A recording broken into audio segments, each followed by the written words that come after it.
Biglang lumipad papuntang ibang bansa. Ang sabi sa Hong Kong daw ang punta nito ni Solar King, Congressman Leandro Leviste, at ng kanyang ina na si Solar Mother, no?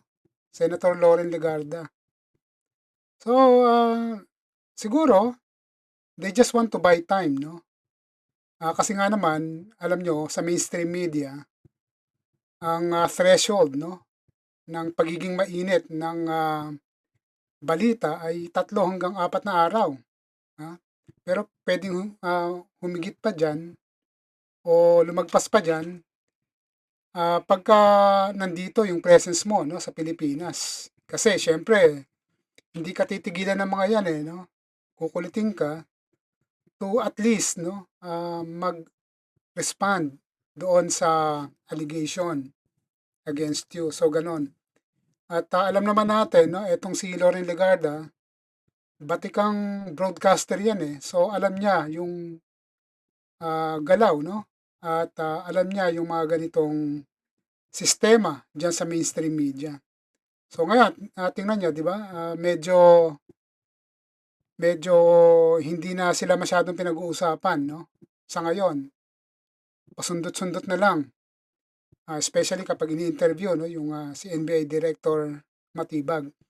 Pero bakit ba bigla silang lumipad? Kasi nga, etong si Solar King, na I believe, no, alam niya na magkakaroon na siya ng sabpina from the NBI tungkol sa uh, smear campaign, no, na binubuo nila siya at ni former Congressman Jing Paras against ES Rafrecto. So yun yung kwento noon. At base, no, sa mga impormasyon, no, na binigay ni Director Matibag ay napakalakas, no, ng ebidensya nila. At the fact na yung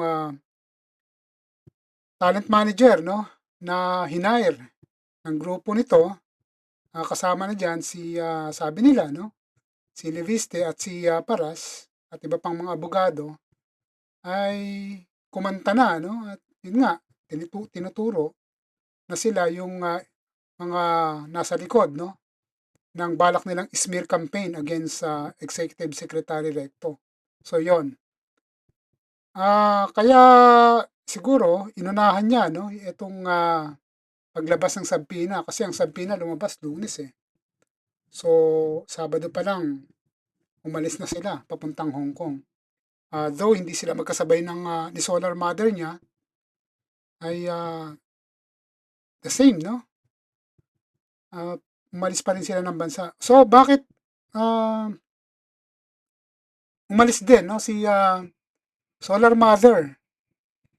Kasi nga etong Office of the Ombudsman nagpalabas, no, ng sa kanilang media press conference, no? Kaya sinabi ni Ombudsman Boying Remulla na iniimbestigahan nila, no? Etong anomalya tungkol sa solar, ha? Na kontrata nitong si Congressman Leandro Leviste nung panahon, no, ni Digong. Kasi sila yung nakakuha, no, ng franchise at na-dominate nila buong bansa. Na sila yung maglalatag, no, ng solar para na sa ganun ay mapababa yung kuryente o bayarin sa kuryente ng mga mamayan. Pero ang nangyari ay sa maliit, no, na kapital nila, sabi nga ni former Congressman Lito Atienza ay una 1 milyon, no? At nung nasilip nila, ginawang 1 bilyon, no, yung kapital. Kaya nakupon itong si Leandro Leviste alias Solar King yung full franchise, no, para dito sa solar delivery. Ang nangyari hindi naman nakapag-deliver at sinisingil sila, no, ng Department of Energy ng bilyong-bilyong piso siya, no, dahil nga sa misdelivery ng pinangako niya na solar energy. So ngayon, bakit sumabit dito si Lauren Legarda? Kasi nung panahon na yon, no, base sa mga impormasyon, etong si Lauren Legarda ay, siya yung chairwoman 'no, ng, Finance Committee diyan sa Senado nung panahon ni Digong. At, nilabi niya yung anak niya na noon ay, wala pa sa posisyon, na sinabi pa nga niya 'no, na tawag dito ay gifted child daw. So, dapat bigyan ng pagkakataon. At, hanggang sa Kongreso ay, niligawan niya 'no, yung ibang mga kongresista upang sa gano'n 'no, makuha ng anak niya yung kontrata o yung, franchise, nag-iisang franchise para sa solar energy. So, yoon. So, ibig sabihin siya mismo, kasi siya ang may power during that time, ay, siya yung naging daan 'no, para makuha ng anak niya itong kontrata na franchise na ito. Ang kaso nga, yun nga, nagkaroon ng mga problema, hindi nakapag-deliver, tapos later binenta pa 'no, at kumita siya ng bilyong-bilyong piso dito sa solar project na 'to. Ngayon, dun siya sumabit, 'di ba? Um, Tapos naging mabigat pa yung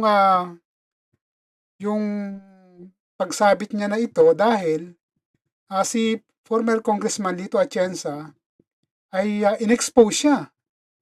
Kasi kinausap daw mismo si Lito Atienza ni, noy, Finance, Chairman diyan sa Senado ni Lauren Legarda na yun nga, bibigyan siya ng 10 million project 'no, basta umokey lang siya dito o pumayag siya na si Leandro Leviste, ang anak ni Lauren, ang makakuha ng kontrata o ng franchise. So yun, hindi naman nabola 'no, itong si Lito Atienza at, in-expose niya nga itong si Lauren Legarda. Ang, problema, mukhang matindi itong, pahayag na ito ni Lito Atienza dahil hindi lang naman siya ang, present during that time na nag-meeting sila, ha.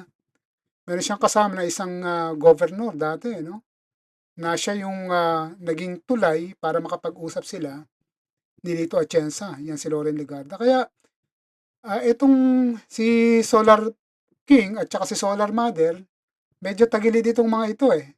Kaya siguro lumipad ito bigla kasi nga gusto nila munang, patayin 'no, itong mainit na issue laban sa kanila. So 'yun. Well, abangan na lang natin yung susunod na kabanata sa magnanay na ito na si, Solar King at saka si Solar Mother.